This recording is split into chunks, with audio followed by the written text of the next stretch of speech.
बिस्मिल्लाहिर्रहमानिर्रहीम। Dear students, आज के लेक्चर में हम पार्ट 2 केमिकल प्रॉपर्टीज़ का जो चल रहा था हमारा वो स्टडी करेंगे रिएक्शन विद सल्फाइड्स। तो सबसे पहले हम देखते हैं कि सल्फाइड होता क्या है।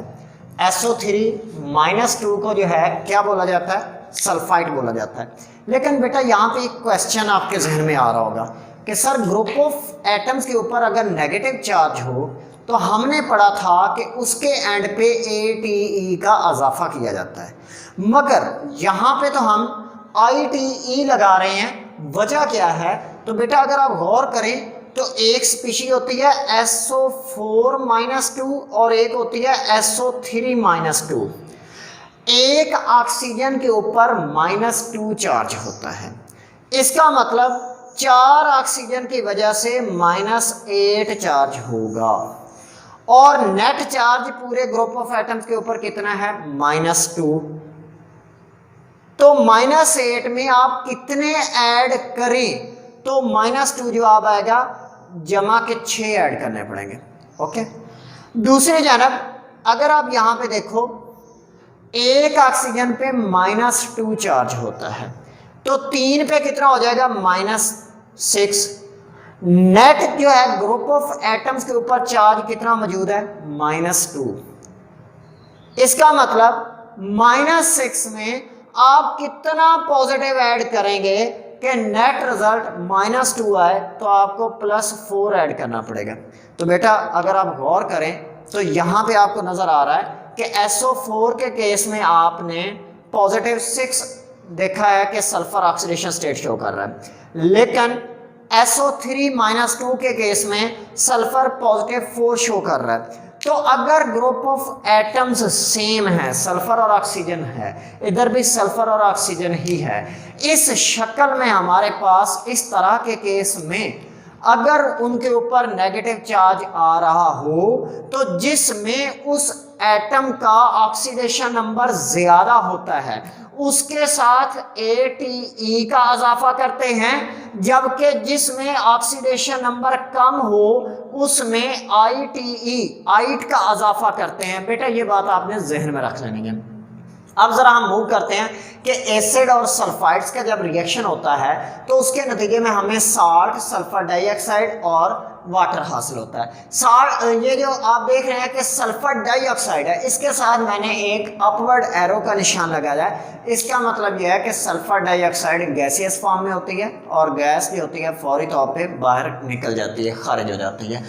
फिर आपको नेक्स्ट एक रिएक्शन दिया गया जिसमें HCl सोडियम सल्फाइड के दरमियान रिएक्शन हुआ, सोडियम क्लोराइड बना, सल्फर डाइऑक्साइड बना और वाटर बना। यहाँ पर एक इम्पॉर्टेंट बात और मेंशन करता चलो बेटा कि आपको एनुअल एग्जाम में ये MCQ आ सकता है कि एसिड प्लस सल्फाइड जब रिएक्शन होता है तो कौन सी गैस खारिज होती है, तो आपको याद होना चाहिए सल्फर डाइऑक्साइड। इससे पहले आपने कार्बोनेट और बाइकार्बोनेट का रिएक्शन पढ़ा था, तो वो भी सवाल पूछा जा सकता है कि एसिड प्लस कार्बोनेट या एसिड प्लस बाइकार्बोनेट जब रिएक्शन होता है तो कौन सी गैस खारिज होती है, तो आपको पता होना चाहिए कि वहां पे कार्बन डाइऑक्साइड खारिज होती है।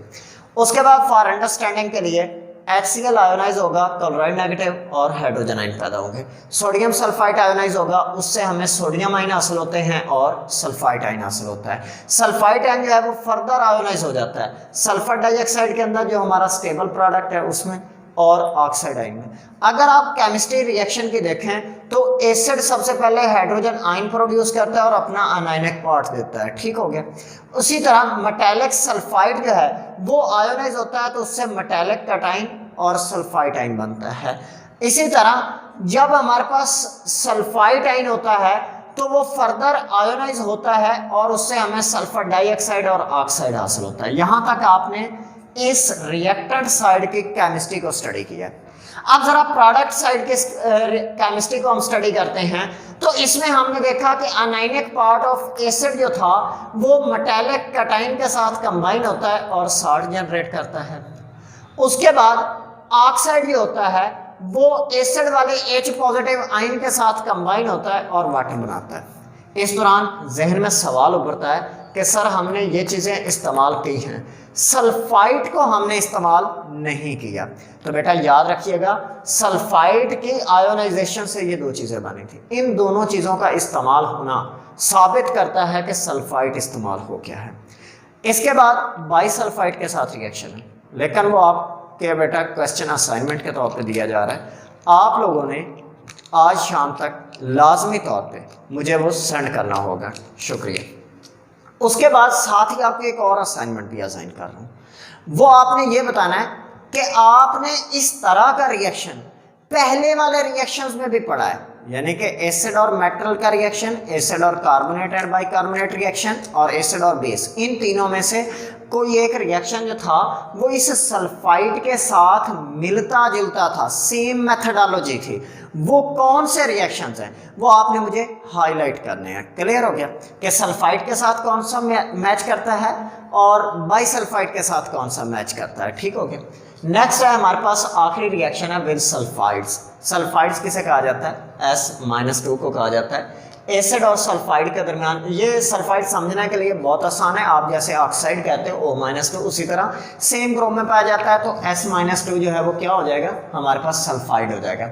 एसिड प्लस सल्फाइड जब भी रिएक्शन होता है तो साल्ट और हाइड्रोजन सल्फाइड गैस खारिज होती है। बेटा यहाँ पे ये भी बात फिर दोबारा मेंशन करता चलो, ये भी आपका इंतहाई अहम तरीन MCQ है एनुअल एग्जाम में। इसके बाकी जो MCQs थे उनके मुकाबले में ज़्यादा चांसेस है, अक्सर रिपीट होता है कि एसिड और सल्फाइड के दरमियान जब रिएक्शन होता है तो कौन सी गैस खारिज होती है? हाइड्रोजन सल्फाइड खारिज होती है। ठीक है, याद रखिएगा। अंडरस्टैंडिंग के लिए फेरस सल्फाइड जब आयोनाइज हुआ तो फेरस आयन बना और सल्फाइड आयन बना। सल्फ्यूरिक एसिड की आयोनाइजेशन से सल्फेट आयन बनेगा और हाइड्रोजन आयन खारिज होंगे।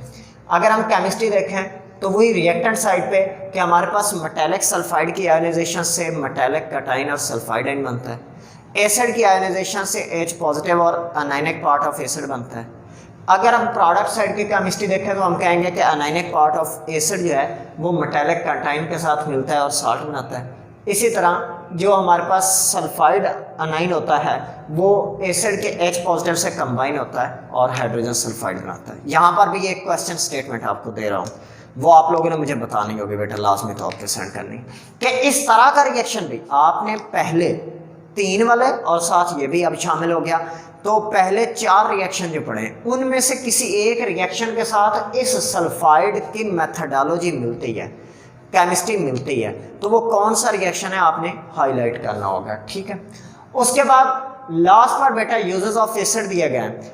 इंतहाई अहम तरीन लॉन्ग क्वेश्चन है, एनुअल एग्जाम में 4 नंबर का लॉन्ग क्वेश्चन इस चैप्टर में से आता है और वो 4 पॉइंट्स वाले को फेवर करता है, जैसा कि सल्फ्यूरिक एसिड, एसिटिक एसिड या नाइट्रिक एसिड वगैरह। यानी कि in short uses of acid आपसे पूछ सकता है या यूजेस ऑफ बेसिस आते हैं, वो हमारे नेक्स्ट लेक्चर में होगा। लेकिन आप बार बार मैं आपको कह रहा हूँ कि इसको अच्छे तरीके से याद कर लीजिएगा।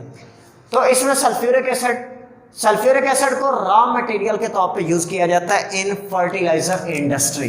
बेटा यहाँ पे ये बात काबिल गौर है कि हमने इंडस्ट्री और फर्टिलाइज़र को डिफाइन करना है। What is meant by industry?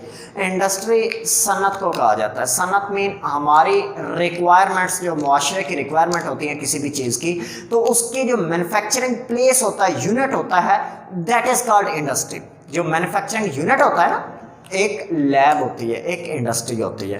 तजारती पैमाने पे आपने रिक्वायरमेंट्स अपने मुआशरे की पूरी करनी है, आपने अपना मुनाफा कमाना है, अपने घर का सर्कट चलाने के लिए, अपने पैसे आमदनी का जरिया बनाने के लिए एक यूनिट लगाएंगे जहाँ पे किसी भी चीज़ की मैन्युफैक्चरेशन हो रही होती है, उसको यूनिट को क्या कहा जाता है? इंडस्ट्री। और फर्टिलाइज़र किसे कहा जाता है? फर्टिलाइज़र का लफ्ज़ बेटा फर्टाइल से लिया गया। फर्टाइल के माने होते हैं जरखेज़ करना के। सो इसका मतलब फर्टिलाइज़र क्या हुआ? जरखेज़ करने वाला। तो याद रखिएगा कि जब मुसलसल फसलों की काश्तकारी की जाती है तो ज़मीन में न्यूट्रिएंट्स की मकदार कम हो जाती है, तो फिर नई उगने वाली फसलों को जितनी रिक्वायरमेंट होती है न्यूट्रिएंट्स की वो मिल नहीं पाती, लिहाजा मसनूई तरीके से उसको बहाल किया जाता है, न्यूट्रिएंट्स को बढ़ाया जाता है। वो मसनूई तरीके से क्या मुराद है कि आप उसमें खादें वगैरह ऐड करते हो, तो इन खादों को क्या कहा जाता है? फर्टिलाइज़र कहा जाता है। यानी कि the material which enhance, increase करते हैं फर्टिलिटी ऑफ द सॉइल, जमीन की जरखेजी को बहाल करते हैं। Enhance the nutrients level in the soil, ऐसे मटेरियल हैं जो कि न्यूट्रिएंट्स लेवल को बढ़ाते हैं ज़मीन के अंदर, दैट आर कॉल्ड फर्टिलाइज़र, उन्हें फर्टिलाइज़र कहा जाता है। तो वो बनाने के लिए भी सल्फ्यूरिक एसिड रॉ मटेरियल के तौर पे यूज़ होता है। मिसाल के तौर पे अमोनियम सल्फेट हो गया, कैल्शियम सुपर फास्फेट हो गया। इसी तरह एक्सप्लोसिव्स बनाने के लिए भी इस्तेमाल होता है। एक्सप्लोसिव्स के अंदर पेंट्स, डाइज, ड्रग्स वगैरह हो गया, ये चीज़ें बनाने के लिए भी इस्तेमाल होता है। इलेक्ट्रोलाइट के तौर पे भी यूज़ होता है इन लेड स्टोरेज बैटरीज। अगर आपको बेटा याद हो, आपने लेड स्टोरेज बैटरीज के हवाले से 8वीं क्लास के लेवल पे पढ़ा था, लेकिन उसके बाद आपने अगर याद हो तो 9th में इलेक्ट्रोलाइट वाला एक टॉपिक पढ़ा था। उसके बाद आपने इलेक्ट्रोप्लेटिंग पढ़ी। इलेक्ट्रोप्लेटिंग ऑफ क्रोमियम जो होता है उसमें इलेक्ट्रोलाइट के तौर पे सल्फ्यूरिक एसिड इस्तेमाल होता है। सो बेतहाशा इस्तेमाल है। इसी तरह लेड स्टोरेज बैटरीज के अंदर भी इस्तेमाल होता है। उसके बाद अगर हम बात करें नाइट्रिक एसिड की, तो नाइट्रिक एसिड को भी आप फर्टिलाइजर इंडस्ट्री के अंदर रॉ मटेरियल के तौर पे यूज़ करते हो। मिसाल के तौर पे अमोनियम नाइट्रेट हो गया। फॉर सिंथेसिस ऑफ एक्सप्लोसिव्स, धमाका खेज अशिया बनाने के लिए, पेंट्स हो गया, ड्रग्स हो गया, एचिंग डिज़ाइन हो गया कॉपर प्लेट्स के ऊपर। कॉपर प्लेट्स के ऊपर एचिंग डिज़ाइन से क्या मुराद है? नक्श नगारी करना, यानी कि खुरच खुरच के नक्श नगारी की जाती है, जिस तरह मुजस्समे के ऊपर नहीं की होती। इसके लिए भी नाइट्रिक एसिड इस्तेमाल किया जाता है। उसके बाद हाइड्रोक्लोरिक एसिड है, HCl, नमक का तेजाब जिसे आप कहते हो। ये मेटल्स की सफाई सुथराई के लिए क्लीनिंग एजेंट के तौर पे यूज़ होता है। टैनिंग इंडस्ट्री में भी इस्तेमाल होता है। चमड़े की इंडस्ट्री के अंदर, चमड़े के कारोबार में, चमड़े को रंगने वगैरह में इस्तेमाल होता है। प्रिंटिंग इंडस्ट्री के अंदर, यानी कि जहाँ पे ये न्यूज़पेपर्स वगैरह प्रिंट किए जा रहे होते हैं, पब्लिश किए जा रहे होते हैं, वहाँ पे प्रिंटिंग इंडस्ट्री में भी इसका इस्तेमाल है HCl का। बेंजोइक एसिड, ये हमारे पास एक ऑर्गेनिक एसिड है। अभी तक आपने पहले जितने भी पढ़े थे वो इनऑर्गेनिक एसिड थे, ये हमारे पास ऑर्गेनिक एसिड है। इसको खुराक को महफूज करने के लिए भी इस्तेमाल किया जाता है। उसके बाद एसेटिक एसिड है। एसेटिक एसिड को सिरके का तेजाब भी कहा जाता है, ये भी ऑर्गेनिक एसिड है। विनेगर एसिड कहा जाता है, ये खुराक को महफूज करने के लिए इस्तेमाल होता है। फूड फ्लेवरिंग, खुराक को खुश जायका बनाने के लिए इस्तेमाल होता है। And the treatment of sting waste of waste, भेड़ वगैरह जब ये पीले से रंग की भेड़ नहीं होती, अगर वो डंग मार लेती है तो उसके लिए भी एसेटिक एसिड को इस्तेमाल किया जाता है। तो यहाँ तक बेटा आपका लेक्चर था। अगर किसी भी स्टूडेंट का कोई भी क्वेश्चन हो तो आप मुझे इनबॉक्स में पूछ सकते हैं। प्लस जो मैंने आपको क्वेश्चंस दिए हैं वो लाजमी आप लोगों ने आज शाम तक मुझे सेंड करने हैं, वरना मैं ग्रुप में ही आप लोगों के बेटा नाम मेंशन करूंगा और इन बच्चों के साथ सख्ती से पेश आया जाएगा जो रिस्पॉन्ड नहीं कर रहे। ये लास्ट वार्निंग है, इसके बाद फ़ौरन वो बच्चों के नाम ग्रुप में मेंशन किए जाएंगे। शुक्रिया बेटा।